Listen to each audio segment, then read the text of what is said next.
తాకట్లో ఉన్న బంగారాన్ని విడిపించి ఆ రోజున మార్కెట్ ధర కట్టి మిగిలిన డబ్బును మీకు అందిస్తుంది కొమ్మూరి గోల్డ్. సార్ నాకు అంటే యాక్చువల్గా ఇది చిన్న సరదా ప్రశ్న, కానీ సీరియస్గానే ఉంటుంది. ఎవరైనా మంచి వ్యక్తి, సరైన వ్యక్తి దొరికితే అడగాలని చాలా రోజుల నుంచి వెయిట్ చేస్తున్నాను. ఇన్ని రోజులు దొరికారు. మీరు కృష్ణ గారి సినిమాలు, ఇయర్స్, బ్యానర్స్, డైరెక్టర్స్ పేరుతో సహా మొత్తం చెప్తున్నారు. వీరాభిమాని మీరు. సో అసలు కృష్ణ గారి ఫ్యాన్స్కి, ఎన్టీఆర్ గారి ఫ్యాన్స్కి మధ్య వారు ఎలా ఉండేది ఆ రోజుల్లో? అంటే చాలామంది ఏమనుకుంటారంటే ఇద్దరు వేరు వేరు అనుకుంటారు. మాస్ అభిమానులు రామారావు గారి అభిమానులే కృష్ణ గారి అభిమానులు. ఓకే.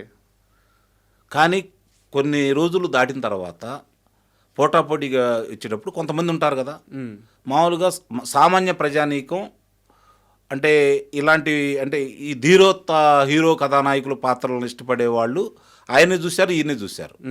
కానీ మాలాంటి వాళ్ళు ఈయనకి ఎక్కువ అభిమానులు అయ్యారు. సార్ కారణం ఏంటంటే ఆ రోజు సాంఘిక చిత్రాల్లో కావచ్చు, ఈ కౌబాయ్ చిత్రాల్లో కావచ్చు, లేదంటే మామూలుగా గూఢాచారి చిత్రాల్లో కావచ్చు, ఈయన చేసిన విధానం, అలాగే ఈ అగ్నిపర్వతం ఇలాంటి చిత్రాలు వల్ల ఆయనకి రావటం అనేది చాలామంది అనుకుంటారు. కానీ అలా కాదు. రామారావు గారి అభిమానులు, కృష్ణ గారి అభిమానులు పెద్ద వ్యత్యాసం అయితే ఉంటుందని నేను అనుకోను. కానీ ఒక స్థాయి దాటిన తర్వాత, ఒక స్థాయి వచ్చిన తర్వాత ఘర్షణలు ఏ విధంగా జరిగాయంటే చాలామందికి తెలియదు ఈ విషయం. ఘర్షణలు ఏ విధంగా జరిగాయంటే చిత్రం విడుదలైన సందర్భంగా ఈ రోజు ఏముంది, ఇంత సాంకేతిక పరిజ్ఞానం అందుబాటులోకి వచ్చిన తర్వాత కూడా పెద్దగా ఏమీ లేదు. ఆ రోజు ఏందంటే పాంప్లెట్లు వంచేవాళ్ళు. దాంట్లో వాడకూడని భాష కూడా ఉండేది. ఆపోజిట్ హీరో సినిమా మీద అయ్యా వాడకూడని భాష కూడా ఉండేది. అలాగే ద్వారాలు ఏర్పాటు చేసేవాళ్ళు. అభిమానులు ఏర్పాటు చేసేవాళ్ళు ద్వారాలు. పొద్దున్నే 4 గంటలకే చిత్రాలు మొదలయ్యాయి. విడుదలప్పుడు 4 గంటలకే మొదలయ్యాయి. కంచుకాగడ అయితే 1 గంటకే మొదలైంది. ఆ రోజుల్లో అది ఒక గొప్ప కంచుకాగడ.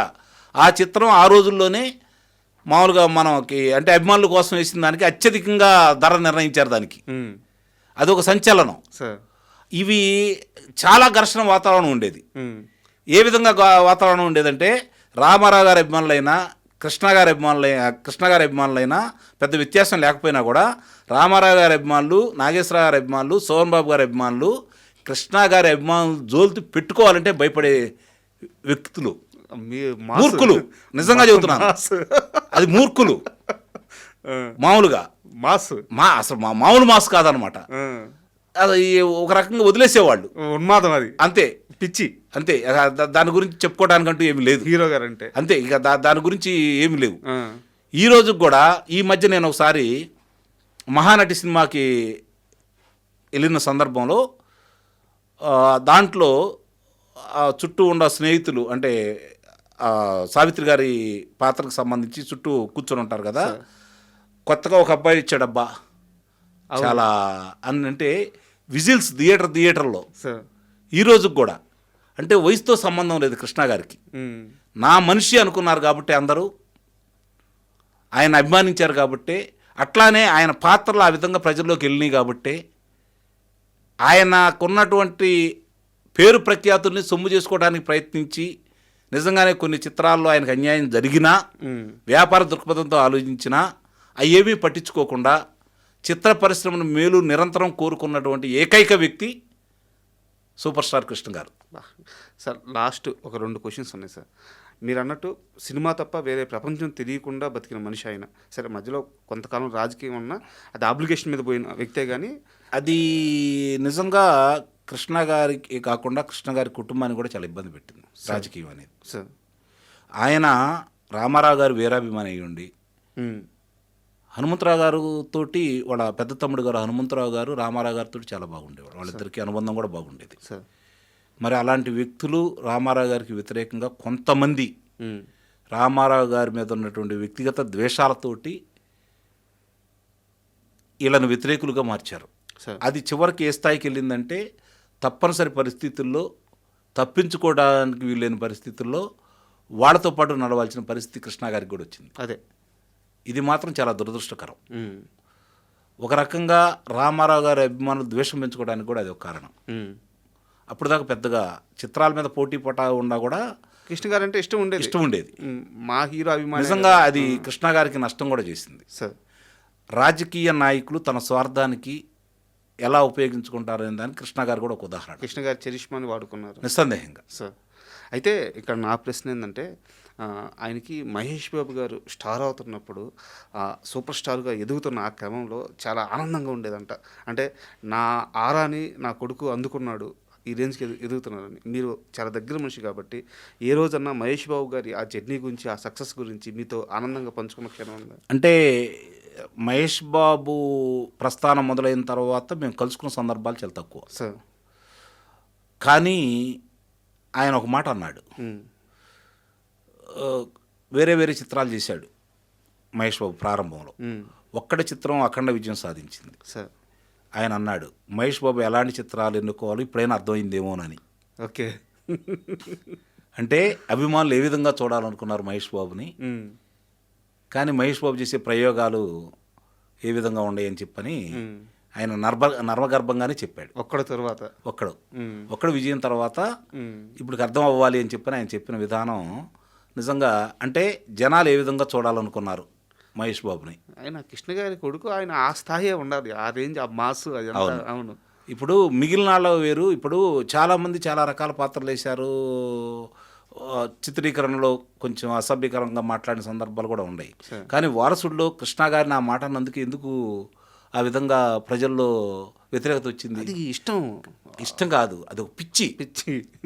కృష్ణ గారంటే ఎలా ఉండాలి అనేది ఒక పిచ్చి జనాలకి. కృష్ణ గారి కొడుకు సినిమాలు కూడా అదే స్థాయిలో ఉండాలనే కోరుకున్నారు. నేను వాళ్ళ కుటుంబంతో నాకున్నాను 5 పిల్లలు. ఆయనకి 3 ఆడపిల్లలు, 2 మగ పిల్లలు. రమేష్ బాబు పెద్దవారు, తర్వాత పద్మావతి గారు, మంజుల గారు, మహేష్ బాబు గారు, ప్రియదర్శిని గారు. 5 కూడా ఈరోజు రమేష్ బాబు గారు వారసుడిగా వచ్చారు. దురదృష్టం కొద్దీ అనుకున్నంతగా విజయవంతం సాధించలేదు. తర్వాత మహేష్ బాబు ఈరోజు ఆయన గురించి మనం చెప్పుకోవాల్సిన పనేమీ లేదు. వాళ్ళ కుటుంబ సభ్యులు పద్మాలయ సంస్థ అంటే ఒకనాడు వాళ్ళ పరిస్థితి ఏంటి, ఈరోజు పద్మాలయ సంస్థ నుంచి చిత్రాలు రావటం లేదంటే కొంచెం నాకు బాధగా కూడా ఉంది. కారణం ఏంటంటే ఇప్పుడు హనుమంతరావు గారు, ఆశేష్గిరావు గారు, అలాగే హనుమంతరావు గారి పిల్లలు అయినటువంటి ప్రసాద్ గారు, నరసింహారావు గారు, అంటే నరసింహబాబు అంటాం, ప్రసాద్ బాబు అంటాం, మరి ఆశేష్ గారు అబ్బాయి బాబీ గారు కావచ్చు. ఈ నరసింహబాబు గారికి చిత్ర పరిశ్రమ మీద మంచి పట్టు కూడా ఉంది సార్. ఈనాటి ఈ పరిస్థితులు, ఈ సాంకేతిక నిపుణులు కావచ్చు, కథానాయకులు కావచ్చు, వీళ్ళ ప్రవర్తన వల్లే వాళ్ళు చిత్రాలు నిర్మించట్లేదేమో అనేది నా యొక్క అభిప్రాయం. మంచి అవగాహన ఉంది, మంచి పట్టు కూడా ఉంది. మరి అలాంటి సంస్థ, స్టూడియో కూడా ఉన్న సంస్థ చిత్రాలు నిర్మించట్లేదే, కృష్ణ గారి పేరు కనపట్టలేదనే బాధ నాకు మాత్రం ఉంది. రమేష్ బాబు గారు ఉంటే కృష్ణ ప్రొడక్షన్స్ అని చెప్పని 2 సంవత్సరాలకు 3 సంవత్సరాలకు చిత్రాలన్నా నిర్మించేవాళ్ళు. కానీ ఆ లెగసీనీలు ఎందుకు అంటే ఇదే కారణం అయి ఉండొచ్చు. ఎందుకంటే వాళ్ళకి ఉన్నా కూడా ఈనాటి పరిస్థితులు చూసిన తర్వాత దీంతో కాంప్రమైజ్ కాలేక వాళ్ళు దూరంగా ఉండాలేమో అయితే నాకైతే అనిపిస్తూ ఉంటుంది. అది మరి ఆయన్ని మర్చిపోరు జనం. అయ్యా అసలు అది జరిగే పనే కాదు. తెలుగు సినిమా ఉన్నంతకాలం, తెలుగు చలనచిత్ర చరిత్రలో ఇందాక నేను చెప్పినట్టు సువర్ణాక్షర లిఖితం కృష్ణ గారి యొక్క ప్రస్థానం.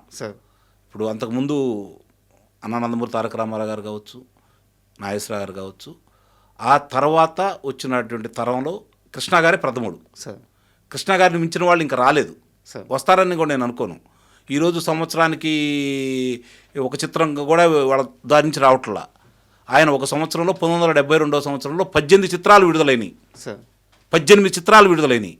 ఏది మార్చి నుంచి మొదలుపెట్టి, జనవరి నుంచి కాదు, మధ్యలో మార్చి నుంచి మొదలుపెట్టి 18 చిత్రాలు విడుదలైనవి. ఫస్ట్ 3 నెలలు పోయినా కూడా దాన్ని అధిగమించే వాళ్ళు ఇంతవరకు రాలేదు, భవిష్యత్తులో కూడా ఇక రాలేదు.